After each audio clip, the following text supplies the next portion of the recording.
On today's episode of May the Record Reflect. The problem is in real life. We never say, I don't remember. That'd be weird in a conversation. When someone says, what did you do last week? We always say, I don't know. Well, of course you once knew, you just don't remember. And so our normal habit for witnesses is to do what they normally do, which is, what was the license plate number? Oh, I don't know. And what they really mean is, I don't remember. So when you prep a witness, it'd be great for them to say, if you don't remember, say, I don't remember. It will still happen. You will ask them, what was the license plate number of the car? They'll say, I don't know. And you'll have to fix that by saying, do you mean you never knew or you just don't remember right now? And once they say, I just don't remember right now, then you may refresh recollection. That was John Farrell, and this is May the Record Reflect.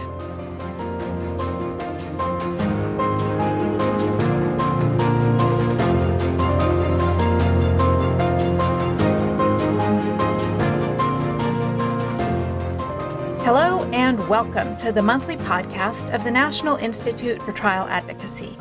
I'm your host, Marcy Mangan, and in today's episode, our great friend here on the podcast, John Farrell, is back to tell us everything we need to know about refreshing recollection and impeachment. John is the Director of Advocacy and Training at the New York City office of Becker and Poliakoff. He is a veteran of over 150 jury trials and is recognized as one of the top trial lawyers in America. Prior to relocating to New York last year, John was a principal at Fish & Richardson in Northern California, where he handled complex litigation, contract disputes, and intellectual property litigation. And before that, John was an assistant DA in the San Francisco District Attorney's Office, where eventually he served as the head attorney of the homicide unit. John is here today to totally geek out on the difference between refreshing recollection and impeachment. And after this episode, you will never again confuse the two. I hope you will enjoy listening to John Farrell as much as I enjoy talking with him. So, without further ado, here's our interview.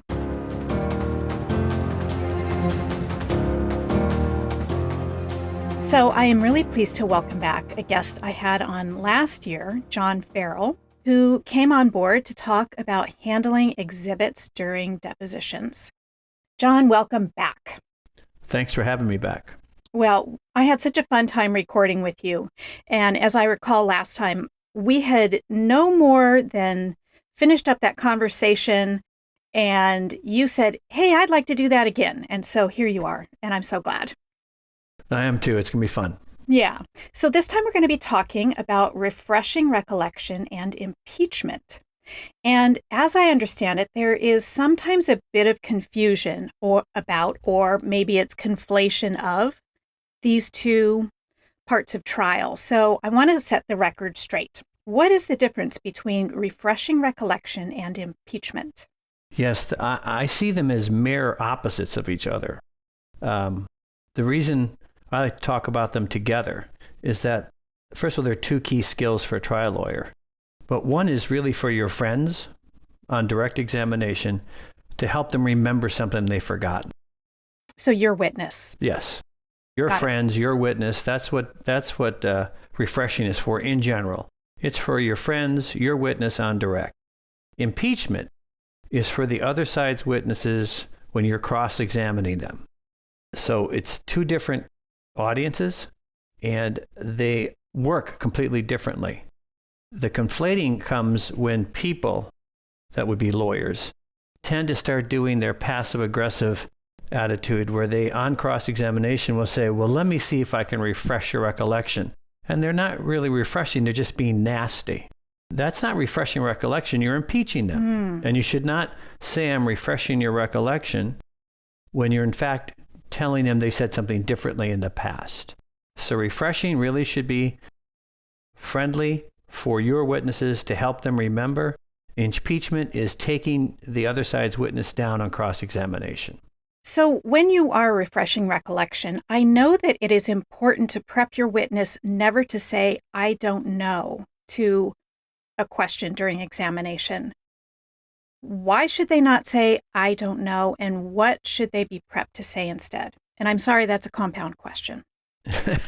Well, I think the danger when you're refreshing recollection is that the witness is supposed to say technically, I don't remember, so I can refresh your recollection.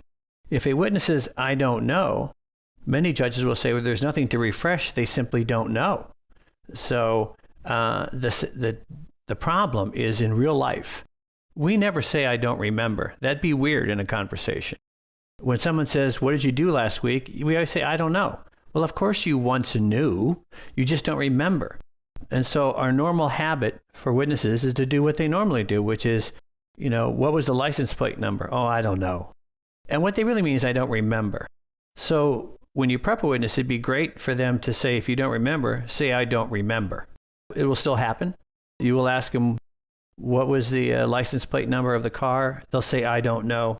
And you'll have to fix that by saying, do you mean you never knew or you just don't remember right now? And once they say, oh, I mean, I just don't remember right now, then you may refresh recollection. So oftentimes documents are used to refresh your witness's recollection. Can you talk about how they play into that process? Yeah. Remember this, when you're refreshing recollection, all you're trying to do is to get your witness to start up again, to remember something they've forgotten, and then you move on with your direct. So whatever you're using to refresh a recollection does not have to be anything that's admissible at trial or may even not be marked as an exhibit. An extreme could be if the witness's name was Shoemaker and they say, what was the guy's name? And the witness says, I don't remember. You literally could say, would looking at my shoe refresh your recollection? So the answer, though, in real life is that you can mark anything, use any document, regardless of whether it's admissible. An expert report is hardly ever admissible at trial. A police report, never admissible at trial.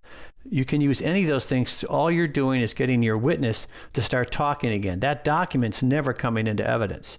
It's just to get his brain going again. Okay.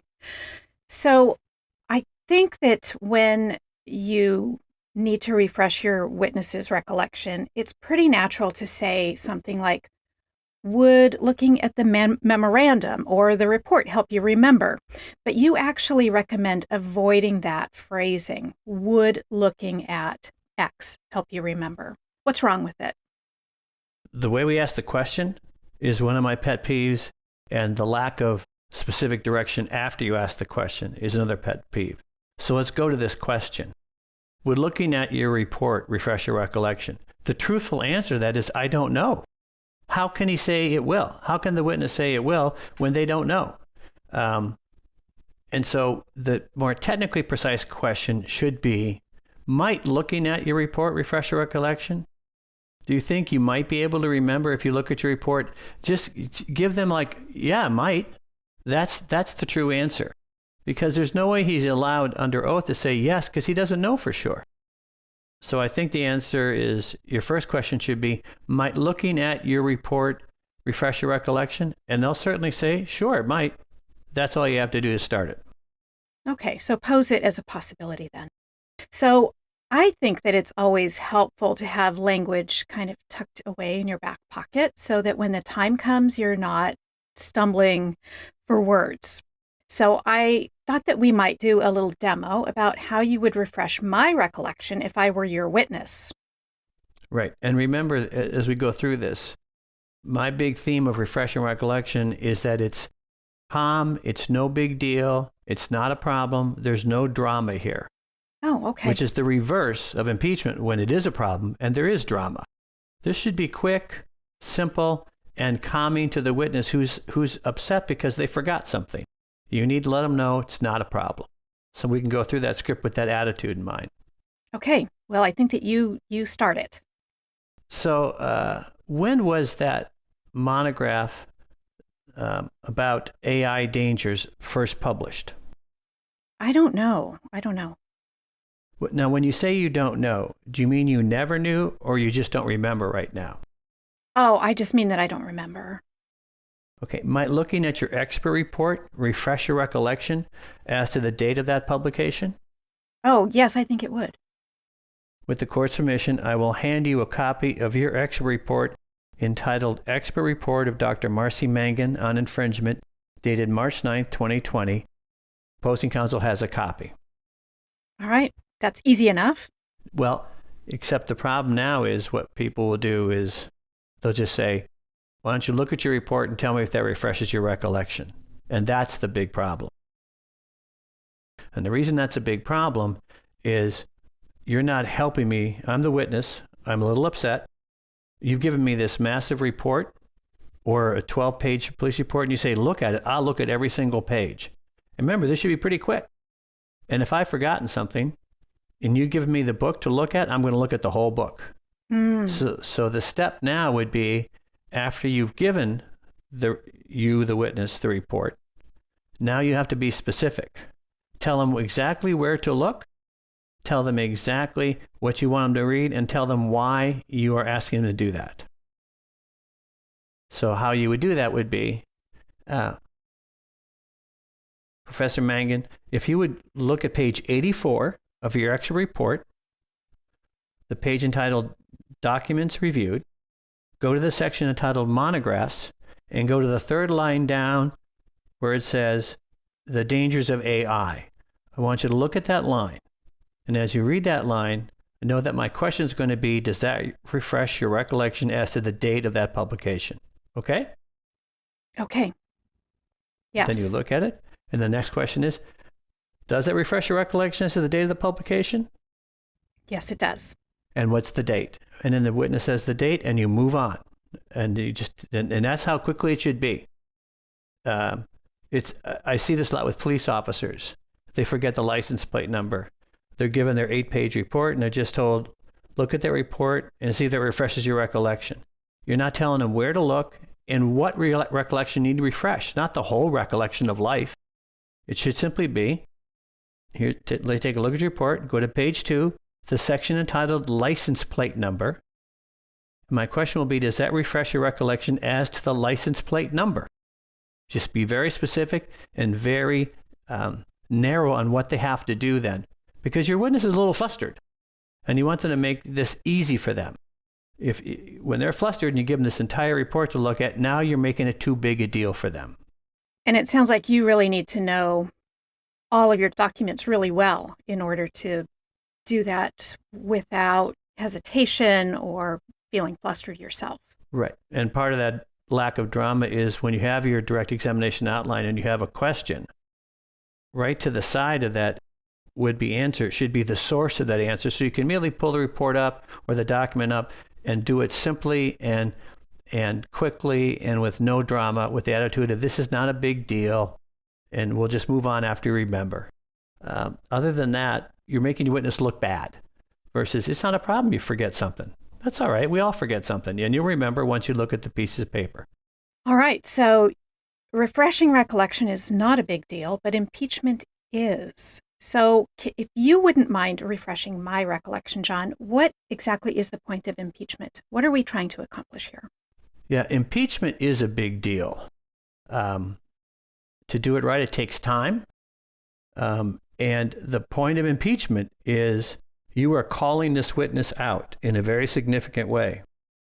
Under the federal rules, what you're doing is when you show that the witness has been inconsistent between what they say on the stand and what they said before, the jury can disregard their entire testimony. That's a significant blow.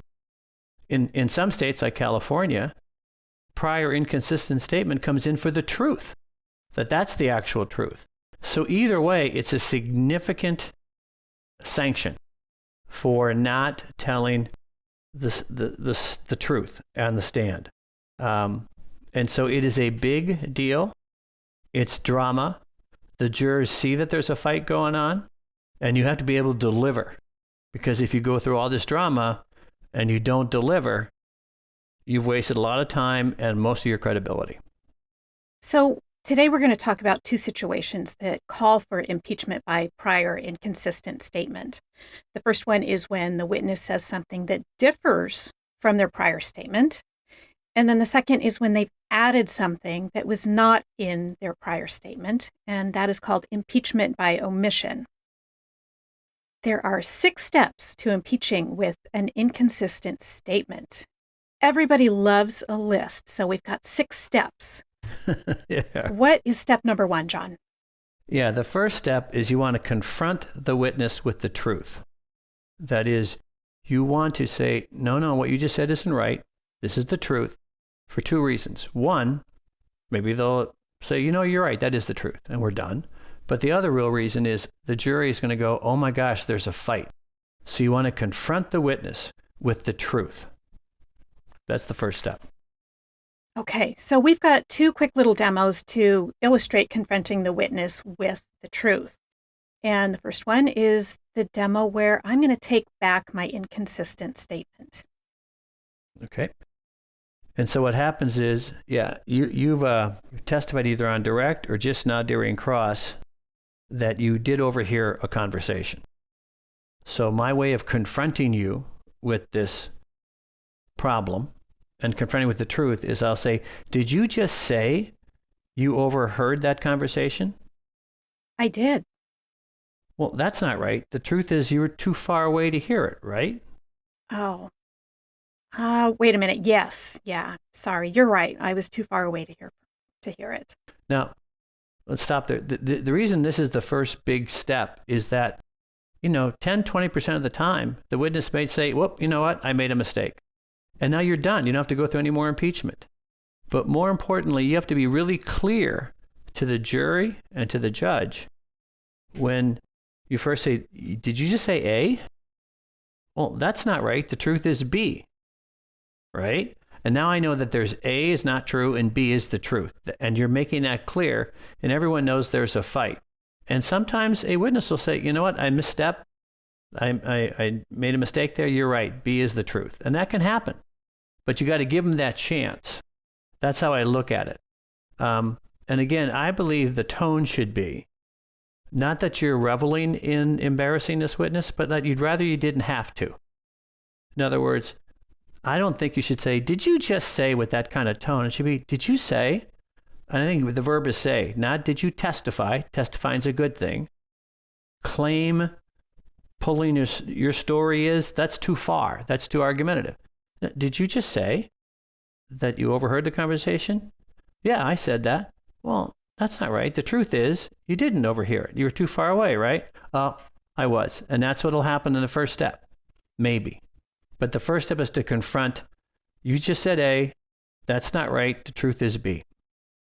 Okay, so the difference in tone that I'm hearing between what you just said is that you're kind of like, you sound surprised, like, hey, wait a minute, did you just say blah, blah?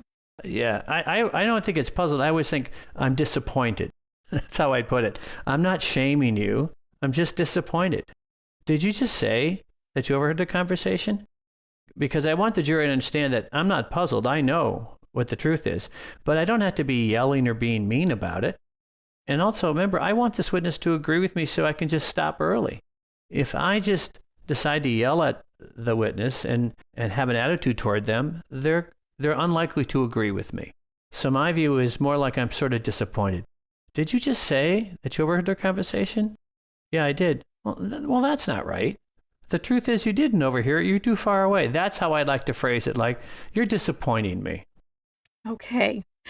So let's do a demo then where I stick to my new story. Right. So what we'll do now is, this is the first step still, but here's is where, because of how you respond, we're going to have to go to the second step.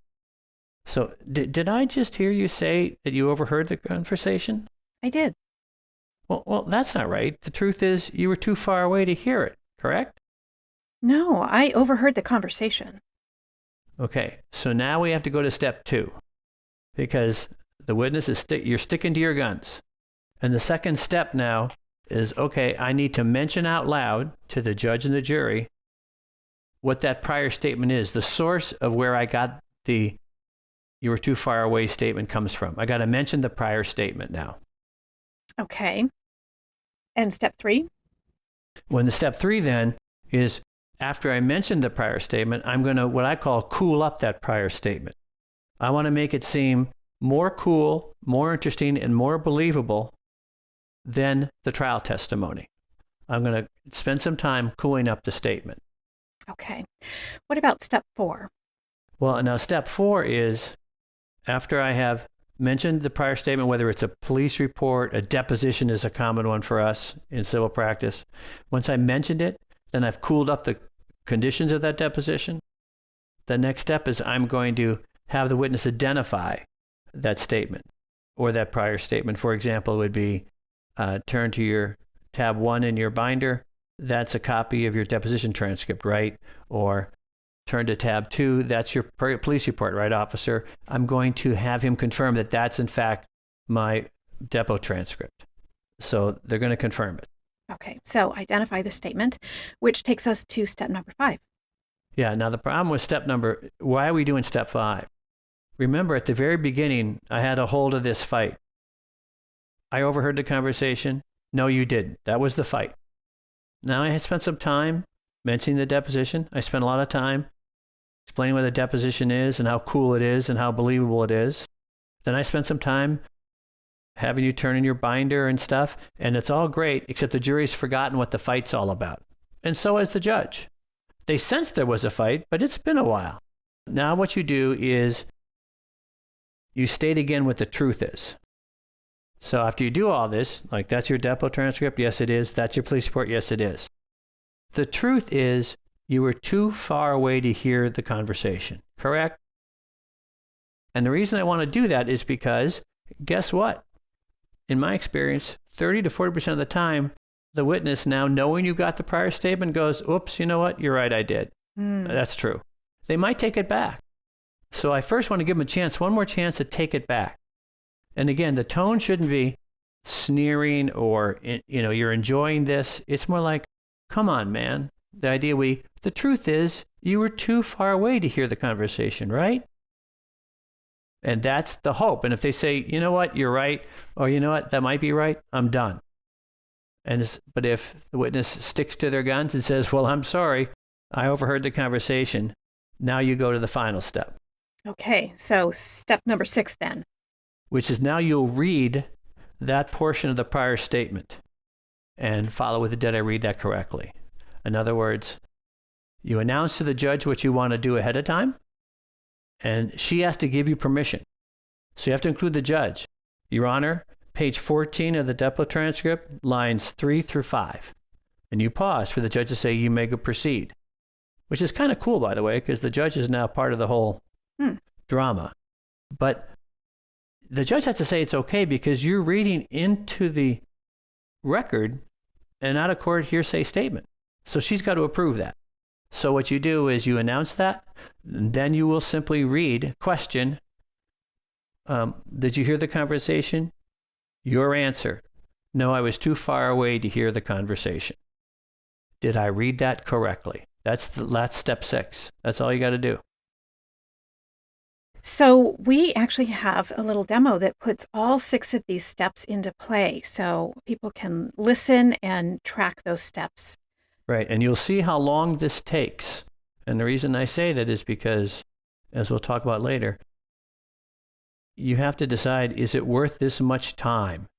If it's a big deal, it is. So here's the process and see how long it takes. Okay, let's begin.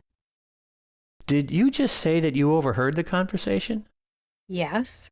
Well, the truth is you could not hear what they were saying. You were too far away, correct? No, I could hear what was being said. Well, now, this is not the first time you've given sworn testimony about this matter, right? Right, yeah. You gave a deposition in this case, right? Yes. It took place in New York, right? Yes. In March of last year, March 23rd to be exact, right? That sounds about right, yes. I mean, you were at the deposition with your lawyer, right? Yes. She sat right next to you during the deposition, right? Right. And you had met with your lawyer for 6 to 8 hours to be ready to testify at the deposition, right? Yes. You looked over documents with your lawyer to get ready to testify, right? Yes, I did. Now, at the deposition, you raised your right hand and took an oath, right? Yes. The same oath you took here in court, right? Yes. To tell the truth, the whole truth, and nothing but the truth, right? Yes, that's correct. And you understood that the testimony you gave at the deposition was just as important as giving testimony in court before the jury, right? Yes, I did understand that. And you were told that the jury may well see or hear your depo testimony, right? Yes. Oh, you also understood that if you didn't understand a question, you should say so, right? Yes, I understood that. And you agreed that if you answered a question, you understood it, right? Right. And you understood that you had to tell the truth, right? Yes. And you did tell the truth at your deposition, right? Yes, I did. And by the way, at the deposition, you understood that you could change, take back, or modify in any way an answer you had already given, right? Yes. And after the deposition was over, you were given a transcript of your testimony, right? Yes. And you had the right to read the transcript and make changes to the testimony, right? Yes, that's true. And then you signed the transcript under penalty of perjury, right? Yes. Okay, now look in your witness binder under tab 1. That's the transcript of your deposition, right? Yes, it appears to be. Yes. And it appears to be because it has a cover page that reads deposition of witness, right? Right. And it bears the date March 23, 2022, right? Yes, it does. And turning to the last page of the transcript, that's your signature there, right? It is, yes. Your Honor, I've given a copy of the transcript of the deposition of the witness to opposing counsel. It's in the deposition binder, and we have provided a copy of the transcript to the court as well. The truth is, you could not hear what they were saying. You were too far away, correct? No, I already told you that I could hear what they were saying. Your Honor, page 67, lines 1 through 3. Follow along silently while I read this out loud. Question: what could you hear of the conversation? Your answer: I could not hear what they were saying. I was too far away. Did I read that correctly? Yes, but that's a mistake. Did I read that correctly? Yes. That's the process. Now, I want to tell you that takes a while. What that means is this had better be worth it. If it's a small difference, it's not worth the time. You'll notice too that cooling up part of all the conditions of the deposition, you can shorten that up and make it shorter under pressure, time pressure. And you certainly can skip all of it if you have to go back to the deposition transcript a second time. But that's the long version of impeachment. And the length of your cooling up depends on how important this change is. If it's a major change in the testimony, it's worth spending a lot of time on cooling it up. All those grounders you gave now come into play. And so that is the entire process of you first confront them with the truth, hope they take it back. They didn't take it back. Okay, let's tell him what the prior statement is. Okay, let's have the witness let's tell him about how cool that prior statement was, that depo transcript and all the conditions of it. Now let's have the witness identify and confirm that that is the depo transcript. Okay, now try the truth again. They still stick with it? Okay, follow along silently while I read this out loud. And did I read it correctly is the end of your impeachment. You do not say things like this. So which is it? What's the truth here? No, we're having a fight there. All I'm doing is testing my English reading skills. That's all I'm doing. And that's the effective part of impeachment. And it's kind of your mic drop moment, too.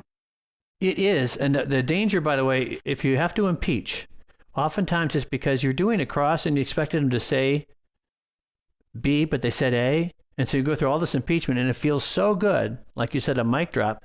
I've seen people stop and have no more questions for cross-examination when all they were doing is correcting one of their many questions they still had to do. So just be aware that maybe you have a lot more of your cross to go.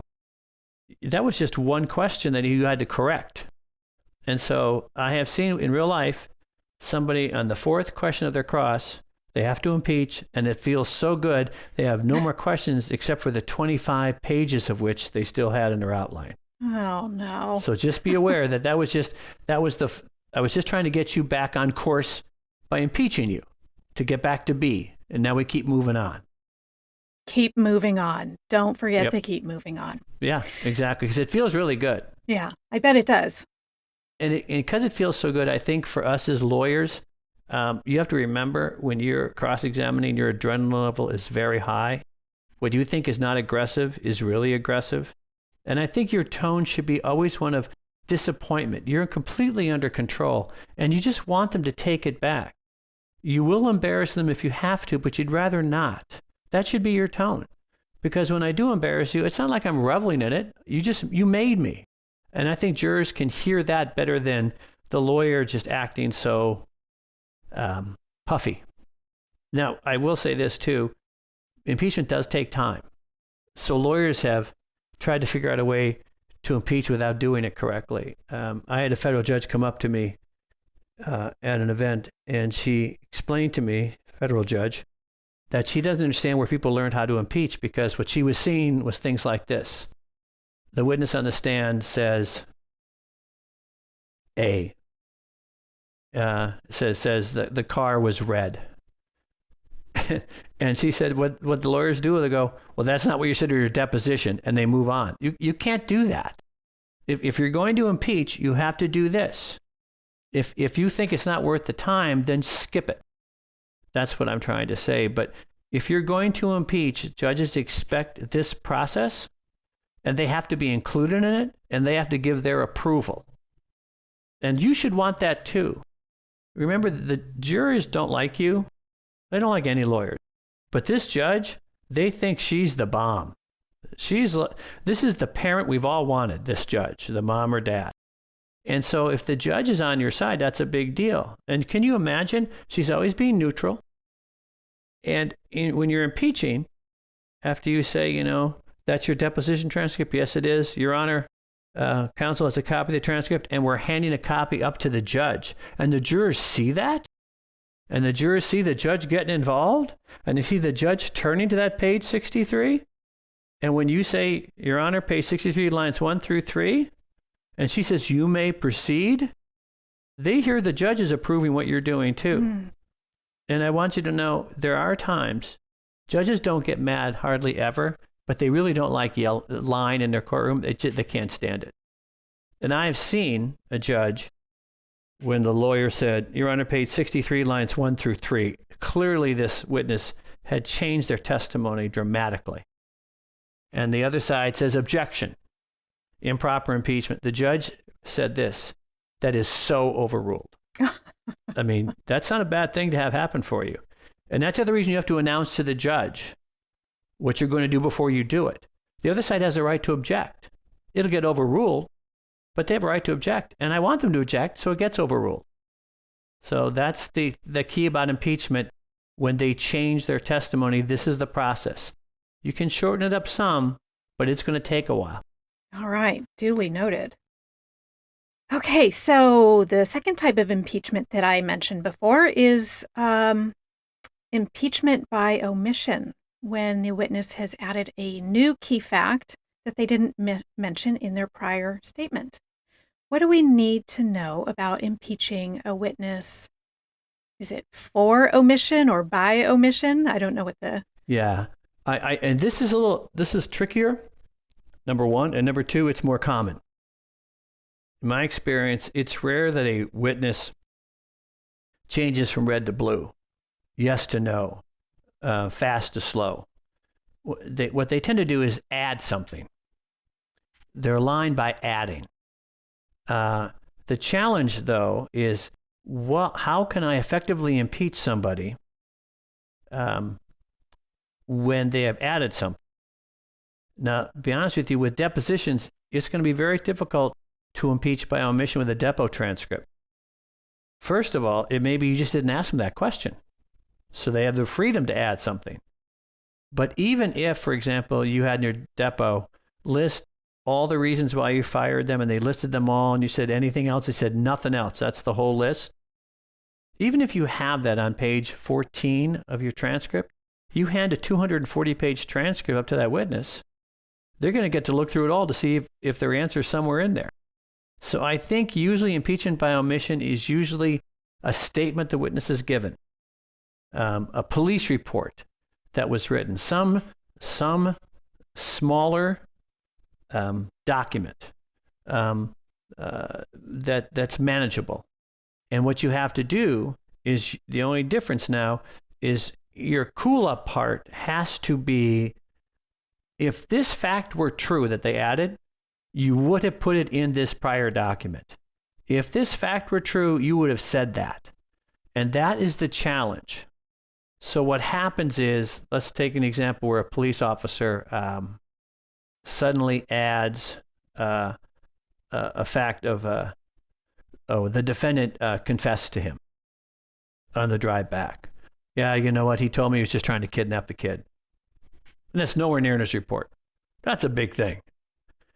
Now, what you have to do for the cool-up part is, the confronting is, did you just say that the defendant confessed to you? Yeah. Well, that's not right. The truth is, he didn't confess to you, did he? Yes, he did. Now, there's the fight, right? That's the fight. Now, I'm going to mention something. You wrote a police report in this case. Yes, I did. That's the police report. And now what you have to do is cool up that police report with the idea that important stuff gets put into that report. That's all you have to have, not all the facts, the important facts, because you wouldn't bother doing this unless the added fact was important, right? So you write reports, and this is where you make the witness look great, yeah. And your experience writing reports, you write great reports. If you start saying no, you're already winning, by the way. You write good reports, you write thorough reports, you put down the important facts. That's all you got to say. If you say you put down all the facts, they'll say, I can't put down all the facts. I'll be writing a report all night. You put down the important facts, right? Yes. And you would agree that a confession is an important fact, right? Yes.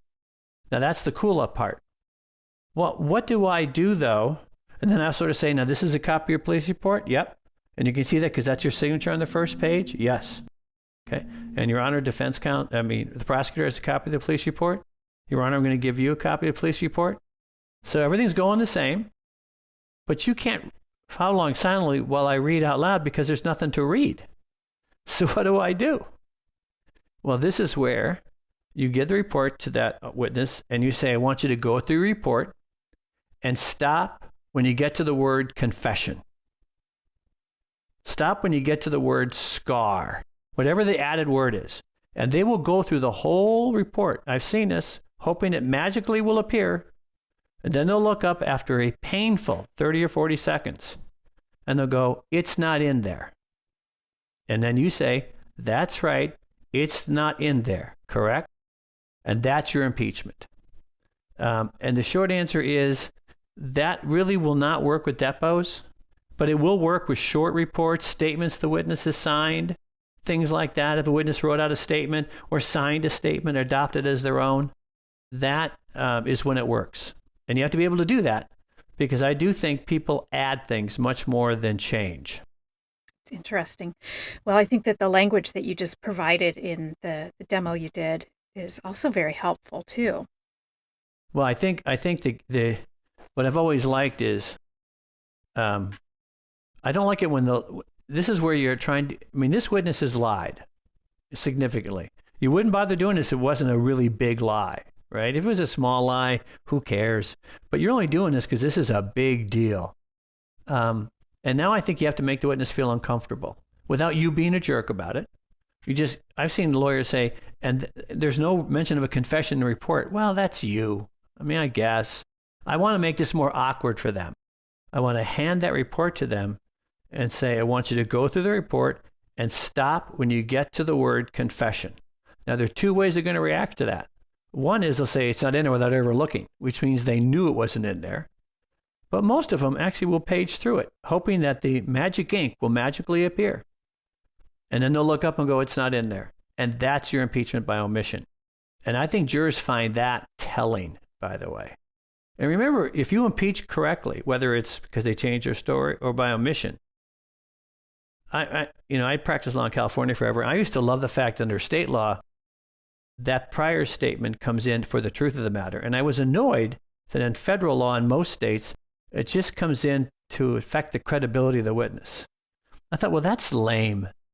Well, there are two things about that. One, The jurors don't know the evidence code, and they're thinking that prior statement's the truth, by the way. But more importantly, think of the jury instruction. If you find a witness has lied to you, you may disregard their entire testimony. That's a pretty big sanction. That's not bad. And you'll be saying that in closing. First, the second instruction the judge reads to you is, if someone's lied to you, you can ignore everything they had to say. You know? And guess what? You know he lied to you. It'd be cool to wipe out their entire witness in one fell swoop with that impeachment. But again, I still think your tone in impeachment should always be, I'm reluctant to do this, but I'm going to have to. Not like I'm enjoying this. Because then you just look like a jerk. And, you know, when you're calling somebody out, don't act like the jerk. It'll be more obvious they're being called out. Well, I know that you're not supposed to act like a jerk, but you do make impeachment sound like it's kind of fun. Do you enjoy doing impeachment? Oh, it is fun. It is fun. And I think what it is the reason it's so important that if you decide to impeach and you don't do it correctly or successfully, the witness has just been told they can lie all the time on the stand. You've lost control. If you do it really well the first time, and the next time they go off message, they say something else different, and they go, well, no, that's not right. It was fact C.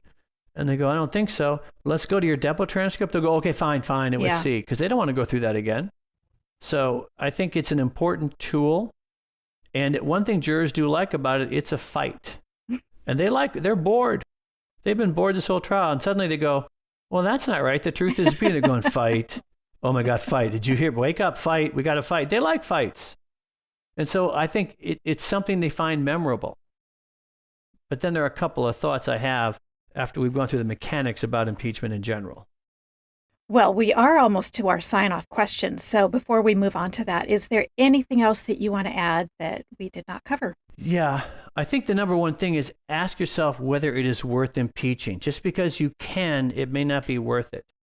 When I was doing patent trials, we had 12-hour time limits per side, and you were given like 22 minutes for cross-examination. A lot of times you had to forego impeachment because you didn't have time to impeach. But even without a time limit, unless this is a humdinger of an inconsistent statement, I don't know if it's worth impeaching. Lawyers are so technical. I've seen a witness say, I think in the prior statement, he said it was very dark out. And on the stand, it goes, it was hard to see. And they go through all this impeachment to say it was really dark out. And jurors going, that's not that big a difference. Yeah. What are you doing to me? So be aware whether the drama is worth it. That's the first thing. The second thing I would also say is impeachment has to be literal. The prior statement has to be literally the opposite of what they've said on the stand. So it can't be by translation. Example, in the prior statement, they said the red car was speeding. On the stand, they say the Honda, which was the red car, the Honda was not speeding. Now, they didn't say Honda in the prior statement. So you're going to have to translate that to match up with your prior statement. So they say the Honda was not speeding.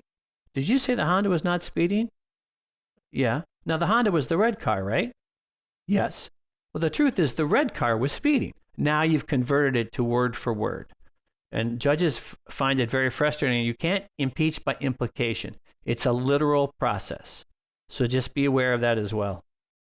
Hey, John, thanks so much for coming back. I think this has been a really wonderful conversation, and you've shared a ton of great information and language that I know will be helpful to listeners. And so on that point, you have written a free article for NITA all about refreshing recollection and impeachment. And it goes through all of these steps that we have just discussed. Yeah, and the article does have these scripts, so you can look through them and really get them in your own head. Yes.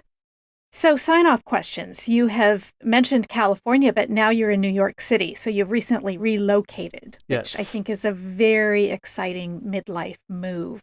How do you like living in New York? I used to say it was a midlife crisis. Now I think it's a near-death crisis, but it's just an issue.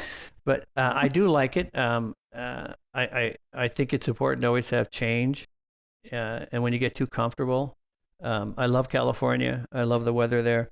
I love living here. I have good friends on the East Coast, and for years they talked about their mild winters.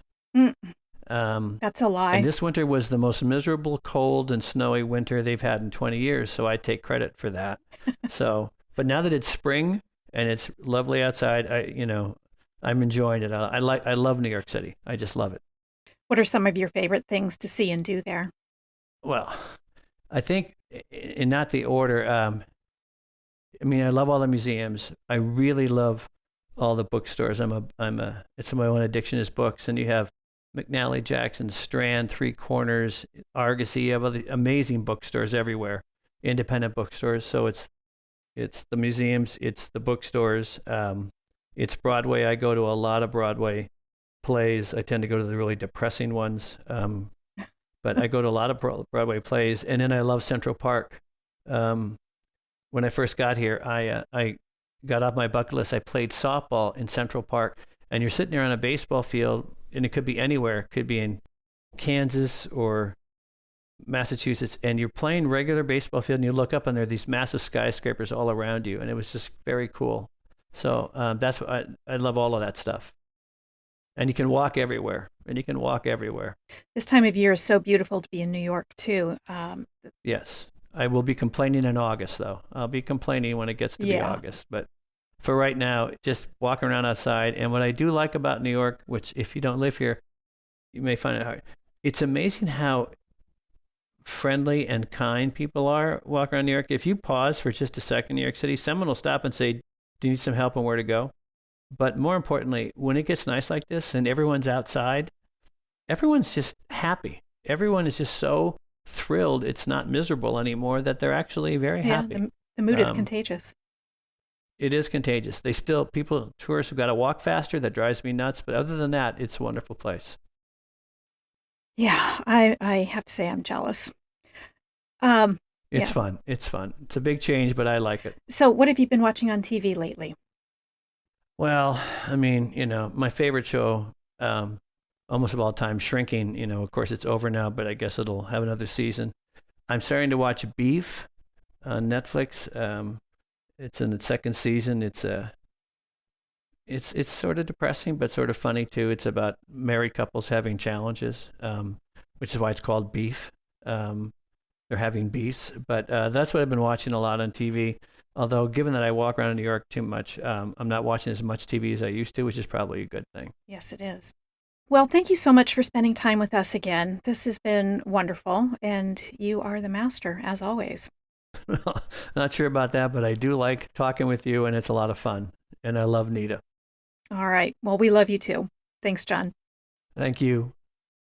As John and I just mentioned, John wrote a free article about the content of this episode, and it is yours to download from the show notes. There, you will also find a link to his previous episode on properly marking documents as exhibits during depositions. John wrote a series of 3 articles about depositions for Nita, and all 3 are linked in last year's show notes. They are free, and I think that you will find them quite nutritious, so please check everything out. As for next month, I am already looking ahead to when Justice Sal Mangia of the Washington State Supreme Court joins me to share 10 things he says you should remember about being a trial lawyer. Justice Mangia is a program co-director of our Seattle Trial Skills program, and after the 10 tips, he and I have a lot to say about the sheer beauty of Seattle in August. I hope you will be back next month to hear all about it. Until then, we at NITA wish you the very best of luck in your depositions, motions, and trials. Happy lawyering! May the Record Reflect is a NITA Studio 71 production. NITA. We are advocacy enhanced, mentorship reimagined. Welcome to the community.